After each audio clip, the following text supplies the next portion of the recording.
और अपने परिवार का पोषण करो। उसमें से 2 रोटी बचती हैं तो दे देने, कोई जरूरी नहीं। अब आपका एक परिवार है, आपकी कम आय है, किसी तरह आप परिवार चल रहे हो, उसमें कहे दान करो, तब तो परेशान हो जाएगा ना।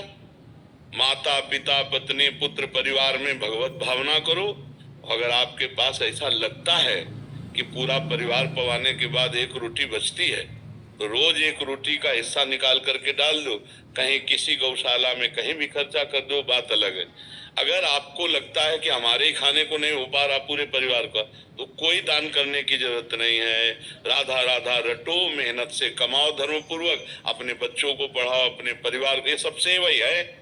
ऐसा थोड़ी है कि तुम्हारी समस्या अब इसके बाद आप जो है समस्या का समाधान घर ही का नहीं हो पा रहा और आप सोचो कि हम दान करें दशांत, तो परेशान हो जाओगे ना। दान किसको कहा जाता है? अपनी वस्तु को दान करना। जब हमारी वस्तु है ही नहीं, भगवान का परिवार है, भगवान की वस्तु है, उन्हीं की सेवा में लग रही है, हाँ अधिक है तो जरूर करना चाहिए। अगर आपके भोजन पाने के बाद बचती 1 रोटी तो गऊ को पवा दो जाकर। 1 रोटी बचती है तो आप, हाँ कभी कोई भूखा आ जाता है तो एक दिन तुम भूखे रहो, उसको पवा दो। ये बात हम कहते हैं। वो देने की बात में कहते हैं कि पाप की कमाई नहीं, धर्म की कमाई है, और आपके पास है एक्स्ट्रा तो आप लगाओ। कोई बीमार है उसकी सेवा में लगा दो, जो गौ है उनकी सेवा में लगा दो, किसी के ऐसी जरूरत दिखाई देती लगा दो। भगवान ने तुम्हें दिया है तो उसका सदुपयोग करो। लेकिन तुम्हारे पास नहीं है तो फिर उसमें परेशान होने की जरूरत नहीं कि हमको भी दान करना चाहिए। तुम्हारी 1 रोटी ही काफी है। 4 रोटी बनाए, 4 परिवार पाए, बचा तो 1 कौरा ऐसे कौवा और चिड़िया को डाल दिया, इतने बहुत बड़ा भंडारा हो गया। गरीब आदमी की 1 रोटी ही भंडारा है। हमारी बातों को समझो, इसमें परेशान होने की जरूरत नहीं कि हमको भी हरिद्वार जाना चाहिए और दान देना चाहिए। आज तो बहुत है, हम तो ऐसे देखें किसान आदमी कि बेचारे की केला जो होता है ना अमृत जैसा, क्योंकि बाजार से खरीदना है, वही घर की रोटी दाल। अब उनसे कहो तुम कि 100 रुपया दान करो, तो उनके लिए 100 रुपया दान करने का मतलब गेहूं बेचे, लाही बेचे, चना बेचे, तब वो 100 रुपया दे। तो उस बातों को हम देखा है। तो उस बात को कहते हैं जो अपने परिवार का केवल पोषण कर सकते हैं, तो इस भाव से नाथ सकल संपदा तुम्हारी, मैं सेवक समेत सुत नारी, और धर्म पूर्वक कमाओ, अपने परिवार का पोषण करो। अगर बच जाता है, अगर आपको लगता है कि हम दे सकते हैं, तो फिर दूसरों को सेवा में लगाना चाहिए। अगर लगता है नहीं हमारे पास नहीं है, तो फिर कोई जरूरत नहीं, अपने परिवार को भगवान का स्वरूप मानकर उनकी सेवा कर। अब तुम 1500 की शराब पी सकते हो, 1500 किसी बीमार की सेवा में नहीं लगा सकते, तो फिर तुम दंडनीय अपराध करते हो। फिर दंडनीय अपराध है कि तुम 1000 की शराब पी सकते हो और तुम 4 गौएं भूखे पड़ी, उनको तुम चारा नहीं दे सकते हो। लोग बीमार परेशान है, उनकी दवा में सहयोग कर दो। बहुत से हमारे देश में ऐसे लोग हैं जिनकी जरूरत है, औषधि की जरूरत है, वस्त्र की जरूरत है, भोजन की जरूरत है। अगर हमें भगवान ने दिया तो 1-2 का भी सहयोग कर देंगे, तो हम अपने काफी सहयोग कर देंगे। तो ये बात उनके लिए है जिनके पास व्यवस्था है। जो खुद अव्यवस्थित है उनको चाहिए अपने परिवार को पढ़ाएं लिखाएं, मेहनत करके उनको चलाएं, यही सबसे बड़ी सेवा है जी। मीना जी राजस्थान से। राधे राधे। राधे राधे महाराज जी। महाराज जी पिछले 2 सालों से आपका सत्संग लगातार सुन रहे हैं, जिससे मेरे अंदर काफी बदलाव आया है। महाराज जी मेरा प्रश्न है कि किसी को अगर ज्ञान और भक्ति दोनों में ही रुचि हो, ऐसा क्यों बोला जाता है कि एक मार्ग पर चलना चाहिए? साधारण ज्ञान तो भक्ति में समाहित ही रहता है। भक्ति का पुत्र है ज्ञान और वैराग्य। साधारण, जो असाधारण ज्ञान है, ब्रह्म तत्व का बोध है, वो एक साथ नहीं हो सकता।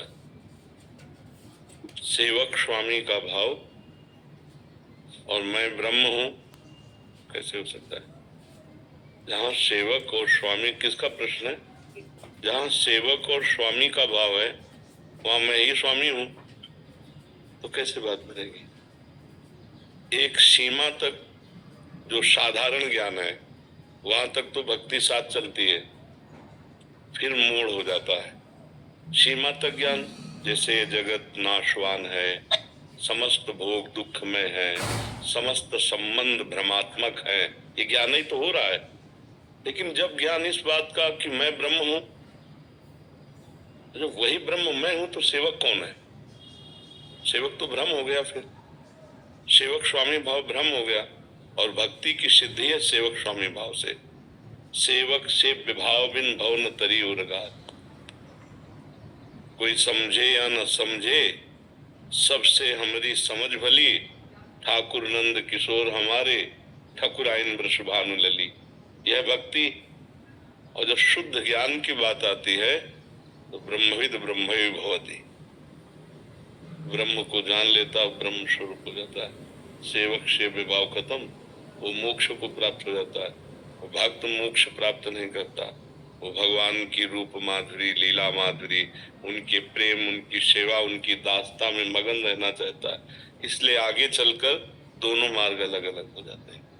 रसास्वादन उसी परमात्मा का है, लेकिन एक अभेद भाव से है, और एक भेद से अभेद और अभेद से भेद प्रेम का। ये उच्च कोटि का प्रेम रस होता है।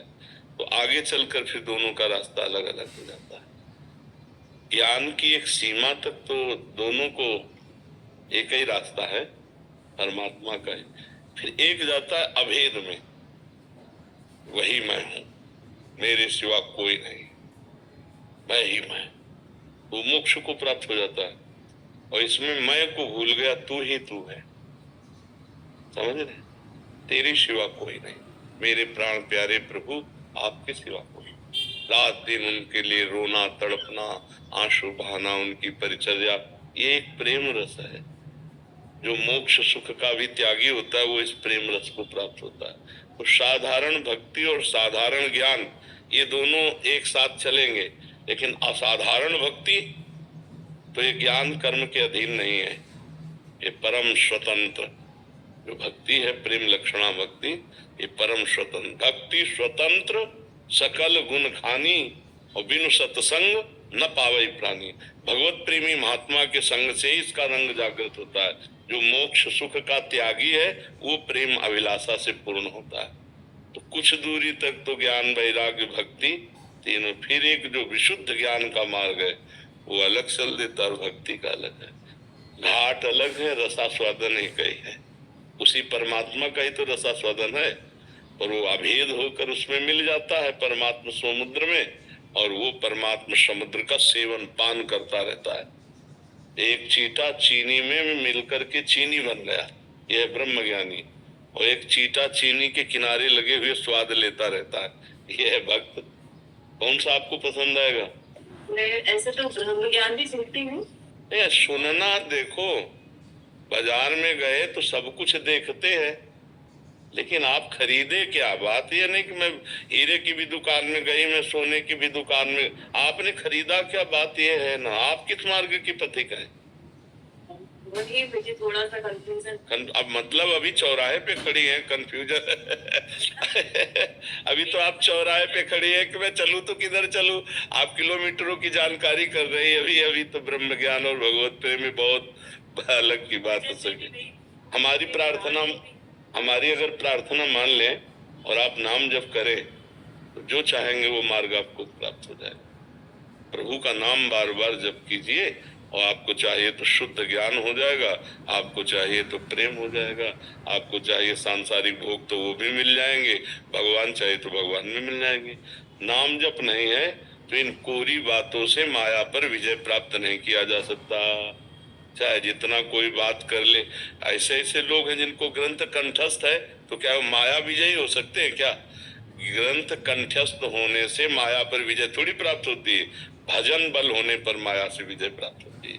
खूब नाम जप करो। अगर नाम जप नहीं है तो हम वो ज्ञान अधूरा मानते हैं, वो भक्ति नहीं मानते हैं, उसे हम पाखंड मानते हैं। बिन विवेक वैराग्य भक्ति बिन सत्य नय को मानो, भगवत विमुख कपट चतुराई सो पाखंडे जानो।